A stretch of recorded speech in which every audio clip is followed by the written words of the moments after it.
Welcome back to the channel everyone. आज की इस वीडियो में हम लोग डिस्कस करेंगे कि अगर आप लोगों से जीएसटीआर 1 में कोई भी गलती हुई है या फिर 1A में कोई भी गलती हुई है तो इसे किस तरीके से करेक्ट किया जाएगा। देखिए, मेरे पास कई बच्चों के मैसेजेस आए कि मैम जीएसटीआर 1 में गलती हुई है उसे कैसे ठीक करें, जीएसटीआर 1A में गड़बड़ हुई है उसे कैसे ठीक करें। अब आपने कहा कि अप्रैल मंथ की R1 है, अप्रैल मंथ की R1 में कोई भी गलती हुई तो आप अप्रैल मंथ की जीएसटीआर 1A में ठीक कर दो। बट यहाँ पे अप्रैल 2025 की गलती नहीं है, हमारी गलती जो ट्रेस हुई है वो नवंबर 2024 की है। अब इसे हम लोग कैसे ठीक करेंगे? ठीक है, आप लोग मेरी बात समझ रहे हो? या तो इसी मंथ की गलती है तो वो कैसे ठीक करनी है, पिछले मंथ की गलती है तो कैसे ठीक करनी है। कंप्लीट सिनेरियो आज की इस वीडियो में मैं आप लोगों से डिस्कस करूंगी। देखिए, जब हम बात कर रहे हैं सेम मंथ की, मैं देखो सारा कंसेप्ट लूंगी स्टेप बाय स्टेप और प्रैक्टिकल सेशन पे भी लेके जाऊंगी। ऐसा नहीं है प्रैक्टिकली नहीं बताऊंगी, प्रैक्टिकली भी बताऊंगी, लेकिन सबसे पहले समझ लो कौन सी गलती को कैसे ठीक करना है। जैसे मैं बात करूंगी अप्रैल मंथ की, ठीक है, मैं बात कर रही हूं अभी फिलहाल अप्रैल मंथ की। अप्रैल मंथ की जीएसटीआर 1 में आपने कोई भी गड़बड़ कर दी, कोई भी गलती कर दी अप्रैल मंथ में ही, अभी आपने जीएसटीआर 1 फाइल की है तो 3B को फाइल करने से पहले और R1 को फाइल करने के बाद, R1 को फाइल करने के बाद जब 11 तारीख के बाद की बात कर रही हूं मैं, ठीक है, सबकी R1 11 तारीख तक फाइल हो जाती है, तो 11 तारीख के बाद और 3B फाइल करने से पहले इस टाइम ड्यूरेशन के अंदर आपके पास एक जीएसटी रिटर्न एनेबल हो जाती है, जीएसटीआर 1A, ठीक है। और जीएसटीआर 1A कब तक एनेबल रहती है? ड्यू डेट ऑफ 3B तक। और या फिर आपने अगर 3B जल्दी फाइल कर दी तो ये इस तरीके से लॉक्ड भी हो जाएगी, या तो ये ड्यू डेट ऑफ 3B तक आपके पास एनेबल रहेगी, या फिर जैसे ही आप 3B भरोगे ये 1A आपके पास क्या हो जाएगी? फ्रीज हो जाएगी। मेरी बात समझ में आई? ठीक है जी। तो अप्रैल मंथ में अगर आपने कोई भी गड़बड़ कर दी तो अप्रैल मंथ की जो 1A है, इस 1A के अंदर आप उस गलती को ठीक कर लेंगे। अप्रैल मंथ की गड़बड़ हुई तो वो अप्रैल मंथ की 1A के अंदर ठीक हो जाएगी, बशर्ते वो 3B से पहले फाइल होनी चाहिए या ड्यू डेट तक आपको फाइल कर देनी है। लेकिन सिर्फ और सिर्फ अप्रैल मंथ की ही गड़बड़ ठीक कर सकते हो, अदर कोई भी गड़बड़ आप इसमें ठीक नहीं कर सकते। अदर कुछ भी आपने गलती कर दी वो इसमें ठीक नहीं कर सकते। अगर यहीं पे गलती होती मार्च 2025 की, यानी आप रिटर्न किसकी फाइल कर रहे हो? ये जो रिटर्न है ये कौन से मंथ की है? अप्रैल 2025 की। मैंने यहाँ पे लिख दिया, ये किसका रिटर्न का डैशबोर्ड है? अप्रैल 2025 का। अब ये 3B अप्रैल 2025 की है, ऐसे ही R1 भी अप्रैल 2025 की है, लेकिन गलती मार्च 2025 में थी, तो ये कहाँ पे ठीक करोगे? ये ठीक होगी जीएसटीआर 1 ऑफ नेक्स्ट मंथ, या फिर उससे नेक्स्ट मंथ हो सकता है ये नवंबर 24 की होती, नवंबर 24 की होती। यानी अगर सेम मंथ की नहीं है, उससे पिछले किसी भी मंथ की गलती है तो वो डायरेक्टली आप जीएसटीआर 1 में ठीक करोगे। मैंने पिछली वीडियोस में बताया था आप लोगों की अमेंडमेंट वाले सेक्शन में जाके होंगी, अभी भी मैं आपको प्रैक्टिकली बताऊंगी कैसे होगी, बट पहले थोड़ा सा डिफरेंस इस चीज का समझ लो। मेरी बात क्लियर होगी? समझ में आ गया सभी को? फिर से एक बार मैं क्रक्स बता देती हूँ आप लोगों को। देखिए, सबसे पहले मैंने क्या बताया कि अगर सेम मंथ में गलती हुई है, जैसे अप्रैल 25 की रिटर्न फाइल कर रहे हो जीएसटीआर 1, इस जीएसटीआर 1 में आपसे कोई भी मिस्टेक हो गई, any type of mistake, invoice यहाँ पे टैक्सेबल वैल्यू लिखनी थी आपको 1,00,000 रुपए, गलती से आपने लिख दी 10,000 रुपए और टैक्स भी सेम एज इट इज आपका कैलकुलेट हो गया, तो ये आपके पास फर्स्ट ऑप्शन क्या है? जीएसटीआर 1A में इसको ठीक कर लो। कहाँ के जीएसटीआर 1A में? अप्रैल में। अप्रैल के जीएसटीआर 1A में इसको ठीक कर लो। यहां तक बात क्लियर होगी? ठीक है मैम। बट हुआ क्या, आप लोग भूल गए जीएसटीआर 1A में उसको ठीक करना, आपको पता ही नहीं चला 1A तक भी, 1A का ऑप्शन खत्म हो गया, 1A का ऑप्शन खत्म हो गया, लैप्स हो गया। आपको ये गलती जाकर के ट्रेस हुई जुलाई 2025 में। कब जाकर के ट्रेस हुई? जुलाई 2025 में। तो जुलाई 2025 में कहां ठीक करोगे? अमेंडमेंट वाली टेबल में? नहीं, अमेंडमेंट वाली टेबल में तो सेम मंथ की गलती ठीक होती है, पिछले मंथ की थोड़ी होती है। अब यहां आकर के तो वो पिछला मंथ बन गया, यहां पे कहां ठीक करोगे? GSTR 1 में, कौन से मंथ की GSTR 1 में? जुलाई के GSTR 1 में। कौन सी गलती कहाँ ठीक होगी ये समझ में आ गया? यहां तक बात क्लियर हो गई। अब क्या हुआ, एक और एग्जांपल मैं आप लोगों को बताती हूँ। अप्रैल मंथ में आप कोई भी बिल फाइल करना भूल गए। अप्रैल 25 में आपने एक बिल दिखाना भूल गए जो कि 2 लाख रुपीज की टैक्सेबल वैल्यू का था, और यहाँ पे टैक्स था कितना? 36,000। ये अप्रैल मंथ का बिल आपने दिखाया ही नहीं, बिल था, बिल नंबर कुछ भी ले लो 18। आपने क्या किया, 1A में ये बिल दिखा दिया, 1A में ये बिल दिखा दिया, लेकिन 1A में दिखाया 20,000 का, और यहाँ पे 3600 की ITC दिखा दी, सॉरी GST दिखा दिया। मेरी बात क्लियर हुई? आपने अप्रैल में तो ये बिल दिखाया ही नहीं, 1A में दिखाया लेकिन गलत दिखा दिया। अब क्या करोगे? अब 1A की गलती को कहाँ ठीक करोगे? आप लोगों ने ये जो गलती थी जुलाई 2025 में जाके ट्रेस की कि ये हमारी गलती थी, ये हमने गलत फाइल किया था। तो जुलाई 2025 में जब आपको जाकर के ये चीज ट्रेस हुई कि यहाँ हमारी गलती थी, तो वो चीज भी GSTR 1 में ठीक होगी। जुलाई की GSTR 1 में जाके उसको अमेंड करो। मेरी बात क्लियर हो गई? समझ में आ गया आप लोगों को? देखिए, अगर आपको सेम मंथ में GSTR 1A फाइल करने से पहले गलती पता चल जाती है तो आप वहां ठीक कर लो, लेकिन उसी सेम मंथ की। पिछले मंथ से रिलेटेड कोई भी गड़बड़ है वो आप GSTR 1 में ही ठीक करेंगे। आई थिंक यहाँ तक बाइफर्केशन सभी को समझ में आ गई होगी कि कौन सी गलती कौन से रिटर्न में जाकर के ठीक होनी है।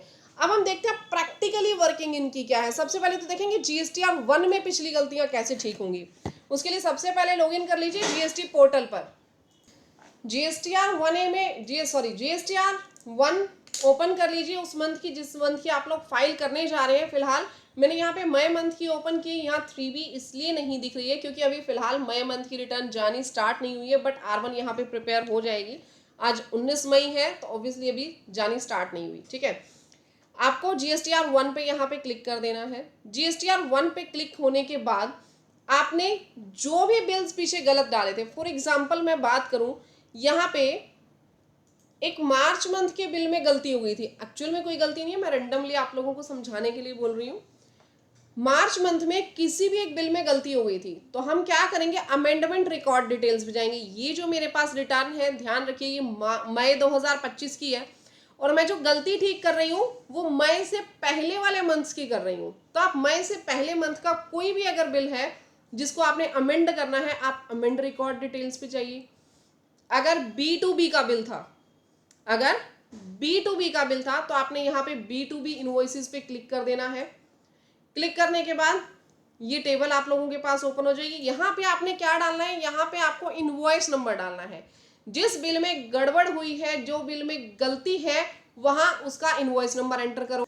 सबसे पहले अगर पिछले फाइनेंशियल ईयर का है तो यहाँ पे फाइनेंशियल ईयर सिलेक्ट कर लेना, यहाँ पे इनवॉइस नंबर डाल देना एंड अमेंड रिकॉर्ड पे आप लोगों को क्लिक कर देना है। जैसे ही आपने अमेंड रिकॉर्ड पे क्लिक किया, यहाँ पे उस पर्सन का GST नंबर आ गया। ठीक है, जो ओरिजिनल इनवॉइस नंबर था वो आपके पास आ गया, रिवाइज्ड इनवॉइस नंबर आ गया, ये आपके पास कंप्लीट डिटेल्स जो आप लोगों ने डाली हुई थी वो आ गई। अब यहाँ पे मैंने कुछ लोगों को देखा है, मेरे पास इवन एक केस भी आया था। उस केस में क्या था, उसका जो कंसल्टेंट था उसने यहाँ पे GST नंबर ही चेंज कर दिया। देखिए, यहाँ पे आप सब कुछ रिवाइज कर सकते हैं, बट GST नंबर कभी रिवाइज मत कीजिएगा। यहाँ पे लिखा नहीं हुआ आपके पास कि GST नंबर रिवाइज कर दो, रिसिपिएंट यही रहेगा।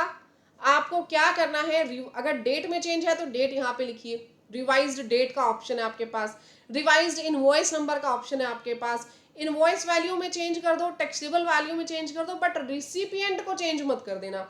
बट मैम एक्चुअल में रिसिपिएंट ही गलत डल गया, अब क्या करें, हमारा तो एक्चुअल में रिसिपिएंट गलत है, हमें करना क्या चाहिए? तो आपने क्या करना है, आपने उसको क्रेडिट नोट इशू करना है। जो ये रिसिपिएंट है इसको क्रेडिट नोट इशू कीजिए और अगेन बिल इशू करो, अगेन बिल इशू करो। किसको बिल इशू करें? जिसको एक्चुअल में करना था। देखो, ध्यान से मेरी वर्किंग को समझो जो मैं आपको समझा रही हूं। देखिए, मैंने यहाँ पे फर्स्ट केस कौन सा लिया है कि आपने मार्च 2025 का कोई बिल था, वो बिल आप लोगों ने गलत डाल दिया, ठीक है, रॉन्ग अमाउंट के साथ एंटर कर दिया। फर्स्ट हमने वो मिस्टेक ली जहां पे रॉन्ग अमाउंट के साथ एंटर किया। अगर बिल को रॉन्ग अमाउंट के साथ एंटर किया है तो जिस मंथ की आप जीएसटी रिटर्न फाइल कर रहे हो, जैसे मैंने यहाँ पे कौन सा मंथ लिया, मई 2025, तो मई 2025 में मैं क्या करूंगी, जीएसटीआर 1 के अमेंडमेंट सेक्शन में जाऊंगी। कहाँ जाऊंगी, जीएसटीआर 1 के अमेंडमेंट सेक्शन में। वहां जाकर के हम बिल नंबर डालेंगे और बिल का डाटा चेंज कर देंगे। मैं यहाँ पे कह रही हूँ अमाउंट गलत है, ध्यान से मेरी बात सुनना, अमाउंट गलत है तो यहाँ पे अमेंड हो जाएगा बिल। बट आप लोगों की क्वेश्चनिंग ये भी हो सकती है कि मैम अमाउंट गलत नहीं है, एक्चुअल में जीएसटी का जो रिसिपिएंट है, जिसको हमने जीएसटी का बिल दिया है, वो रिसिपिएंट, उसका नेम ही गलत है। हमने देना था किसी और को और दे दिया किसी और को। हमने XYZ फर्म को देना था लेकिन XYZ प्राइवेट लिमिटेड को दे दिया। तो हम क्या करें, अब प्राइवेट लिमिटेड को दे दिया आपने तो हम लोग क्या करेंगे, मई की रिटर्न ओपन करो, मैं प्रैक्टिकल भी बताऊंगी अभी। मई का जो रिटर्न है R1 वो ओपन करो, उसमें सबसे पहले तो XYZ प्राइवेट लिमिटेड को क्रेडिट नोट दे दो, XYZ प्राइवेट लिमिटेड को क्रेडिट नोट दे दो, ठीक है। सेकेंडली जो XYZ फर्म है आपकी, जो XYZ फर्म है आपकी, जिसको आपने एक्चुअल में बिल दिखाना था, इसको आपने क्या करना था, इसको तो एक्चुअल में बिल दिखाना था, तो जिसको एक्चुअल में बिल दिखाना है उसको B2B सप्लाई में दिखा दो। दोनों सिनेरियो समझ में आ गए। फर्स्ट सिनेरियो क्या था कि आप लोगों ने गलती से गलत अमाउंट डाल दी, तो उसको तो जीएसटीआर 1 में जाओ, अमेंडमेंट सेक्शन में जाओ और ठीक करके दिखा दो, जैसे कि अभी हमने दिखाया। अभी इसमें जीएसटी पोर्टल में हम लोग क्या करेंगे, रिसिपिएंट को नहीं छेड़ेंगे, सिर्फ अमाउंट गलत है तो यहाँ पे रिवाइज्ड जो भी आपकी इनवॉइस नंबर है वो डालो, या डेट गलत थी तो डेट डालो, या फिर कुछ और यहाँ पे गड़बड़ है, जैसे हरियाणा आपने गलती से कर दिया लेकिन दिल्ली था पीओएस, तो वो भी आप चेंज कर सकते हो। अब यहाँ पे आपका जो इनवॉइस वैल्यू आनी थी वो डालना, जिस रेट से आपका टैक्स पेबल था, टैक्सेबल वैल्यू, वो यहाँ पे एंटर करना, ठीक है। फर्स्ट सिनेरियो तो यहाँ तक हो गया। अब सेकंड सिनेरियो क्या बोल रहा है आप लोगों के पास, सेकंड सिनेरियो ये कह रहा है कि जो रिसिपिएंट है, रिसिपिएंट ही गलत था, जिसको हमने बिल इशू किया वो पर्सन ही गलत था। तो आपने क्या करना है, जो पर्सन गलत था उसके नाम का तो क्रेडिट नोट दे दो, जो पर्सन गलत था उसके नाम का क्रेडिट नोट दे दो, और जो पर्सन ठीक है, जिसको एक्चुअल में बिल देना था, उसको B2B में बिल दे दो। अब देखो ये कैसे करना है, इसके प्रैक्टिकल वर्किंग को समझो। सेकेंड सिनेरियो के लिए आपको जीएसटी पोर्टल पे आ जाना है। यहाँ पे देखिए डेबिट क्रेडिट नोट का ऑप्शन आ गया, debit credit of registered person, right. यहाँ से आप ऐड रिकॉर्ड पे क्लिक कर देंगे। ऐड रिकॉर्ड पे जाने के बाद आपको यहाँ पे रिसिपिएंट का जीएसटी नंबर एंटर करना है। जो रिसिपिएंट का जीएसटी नंबर है वो आप यहाँ पे एंटर करेंगे। ये आपके पास रिसिपिएंट का नाम आ गया। जो गलत रिसिपिएंट आपका चढ़ा था, मैंने बता दिया, वो अमेंड वाले पोर्शन में जाके इसको ठीक मत कर देना, लिटिगेशंस खड़े हो जाएंगे कल को, क्लाइंट का केस निपटाना मुश्किल हो जाएगा। मेरे वाला केस तो खैर निपट गया था, बट आप लोग कुछ भी ऐसी गड़बड़ मत करना। केस मेरे पास आया था लेकिन क्लाइंट मेरा नहीं था वो पहले। यहाँ पे आपको डेबिट क्रेडिट नोट नंबर डालना है कि कौन सा नंबर है डेबिट क्रेडिट नोट का। फॉर एग्जांपल हम डाल देते हैं 2/2425, ठीक है। और यहाँ पे आपको डेबिट क्रेडिट नोट की इशू की डेट डालनी कि कब आपने डेबिट क्रेडिट नोट इशू किया। यहाँ पे नोट का टाइप डालेंगे कि वो क्रेडिट नोट है, वैल्यू डालोगे। यहाँ पे हम डेट डाल देते हैं 20 मार्च 2025 की, राइट। अभी मुझे ध्यान नहीं है कब का डेट था, मैंने 31 मार्च 2025 डाल दी। नोट की वैल्यू यहाँ पे डाल दो, जितने का बिल था वहाँ पे कंप्लीट वैल्यू डाल दो, यहाँ पे टैक्सेबल वैल्यू डाल दो और इसको सेव कर देना। जो वो आपका बिल था, जो वो आपका बिल था वो रिवर्स हो जाएगा। यहाँ पे मेरी बात क्लियर होगी। उसकी date, credit type, note value, वो सब कुछ यहाँ पे एंटर कर देना।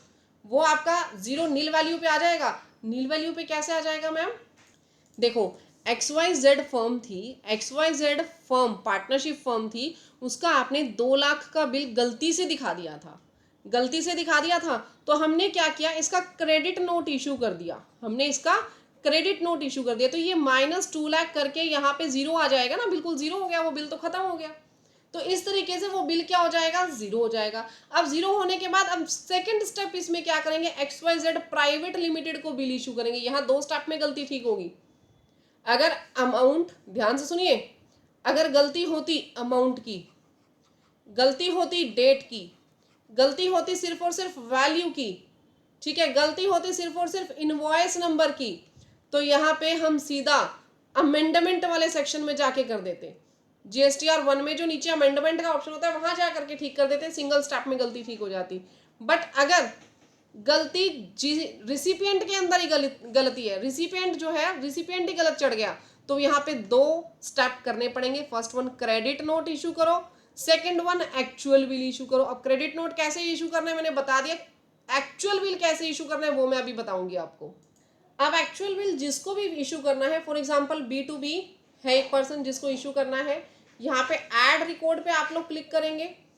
इधर आपने क्या करना है, GST नंबर एंटर कर देना है। मैंने यहाँ पे GST नंबर एंटर कर दिया। GST नंबर एंटर करके यहाँ पे आप इनवॉइस नंबर लिखिए, इनवॉइस की डेट लिखिए, नो इशू। अगर मार्च का बिल है मार्च की डेट डाल दो, मना थोड़ी की है किसी ने। ऐसा नहीं है कि पिछला बिल आप यहाँ पे एंटर नहीं कर सकते। हो सकता है आप कोई बिल ऐसा हो जो भूल ही गए हो डालना, ठीक है। अगर कोई बिल डालना भूल गए थे, डाला ही नहीं कहीं भी, तो वो भी इसी तरीके से एंटर होगा। बताऊंगी अभी, रुको, कंफ्यूज मत हो जाना। अभी इसके अंदर तो दो स्टेप ही है, एक क्रेडिट नोट और दूसरा ये एक्चुअल में बिल डालना। यहाँ इनवॉइस नंबर डालो, इनवॉइस वैल्यू डालो। जनरली जैसे बिल डालते हो कंप्लीट बिल की डिटेल्स आएंगी, 18% की कितनी गुड्स है या सर्विसेज है, 12% की कितनी, सब डाल के यहाँ सेव पे क्लिक कर दो। ये बिल ऑटोमेटिकली मार्च के बिल्स में जाकर के अपडेट हो जाएगा। मेरी बात क्लियर हो गई? दो तरीके की गलतियां मैंने सॉल्व आउट करनी बता दी, ठीक है मैम। अब वही जो मैंने अभी बताई, एक तीसरी गलती क्या हो सकती है आप लोगों के पास, वो ये हो सकती है कि आप लोग बिल दिखाना ही भूल गए। जैसे मैंने अभी अभी आपको क्या बताया कि कोई भी एक बिल था, ठीक है, बिल नंबर 40, वो आप लोगों ने कहीं दिखाया ही नहीं 24-25 में, कहीं भी नहीं दिखाया, वो बिल एंटर करना ही भूल गए। अगर कोई बिल आप एंटर ही करना भूल गए तो सिंपली वो जाके बिल एंटर कर दो। जैसे मैंने अभी GST पोर्टल पे किया, ये बिल मैंने इस पार्टी का एंटर किया यहाँ पे, ठीक है। जैसे मैंने ये बिल एंटर किया है वैसे कोई भी नया बिल एंटर कर देना, बस यहाँ पे डेबिट क्रेडिट नोट नहीं बनेगा अगर कोई भी बिल आप पहले दिखाना भूल गए थे तो। यहाँ तक मेरी बात क्लियर हो गई, ठीक है जी, बहुत अच्छे से समझ में आ गया होगा आप लोगों को। फिर भी कोई डाउट्स है वही तो पूछो कमेंट सेक्शन में। मैं, आप अगर देखोगे ना मेरी चैट्स, कमेंट सेक्शंस देखोगे नीचे, तो मैंने ऑलमोस्ट कोशिश कर रखी है कि मैं हर एक पर्सन के जो भी डाउट्स होते हैं उनको क्लियर करती हूँ, उनको जवाब देती हूँ। सेम तरीके से जैसे GSTR 1 में मिस्टेक हुई थी, ऐसे ही GSTR 1A में भी अगर कोई मिस्टेक होती है तो सेम मेथड से आप लोग इसको ठीक कर सकते हो। यहाँ तक क्लियर हो गया? तो यानी नेक्स्ट GSTR 1 में कैसे रिटर्न में ठीक करोगे आप गलतियां, वो तो मैंने बता दिया। 1A की गलतियां कैसे ठीक होंगी उसके लिए मैंने आई बटन पे क्लिक कर लेना, वहां पे मैंने ऑप्शन दिया हुआ, नीचे डिस्क्रिप्शन बॉक्स में भी मैंने ऑप्शन दे दिया, एक वीडियो का लिंक दे दिया आप लोगों को कि GSTR 1A में करेक्शंस किस तरीके से होंगी। फिर भी अगर कोई डाउट्स है कमेंट सेक्शन में मुझसे पूछो, मैं आप लोगों को जरूर बताऊंगी। और फिर से अगर कोई आप डिटेल्ड वीडियो चाहते हो GSTR 1A से रिलेटेड तो वो भी मुझे बताना, उसमें कोई टॉपिक अगर ऐसा है जो कवर करना हो। बाकी मैंने कंप्लीट प्लेलिस्ट आप लोगों को दे रखी है GSTR 1, 2B, 3B फाइलिंग से रिलेटेड, तो वो कंप्लीट सीरीज अगर आप देख लेना, complete free of cost course मैंने आप लोगों को दिया है। गाइस वीडियो अच्छी लग रही हो ना तो वीडियो को लाइक, चैनल को सब्सक्राइब जरूर कर लेना। बहुत मेहनत हम लोग आप लोगों के लिए कर रहे हैं, तो इतना मोटिवेशन हमारे लिए भी बनता है कि आप लोग चैनल को सब्सक्राइब किए बिना मत जाइएगा, वीडियो को लाइक जरूर करना है, नोटिफिकेशन के बटन पे क्लिक जरूर करना है। और जो भी टॉपिक आपका ऐसा है जिसमें आप लोगों को इश्यू आ रहे हैं आप मुझे बताइए, मैं आप लोगों को वीडियो भी प्रोवाइड करूंगी। और मिलते हैं गाइज नेक्स्ट वीडियो में, तब तक के लिए thank you, bye bye, take care everyone.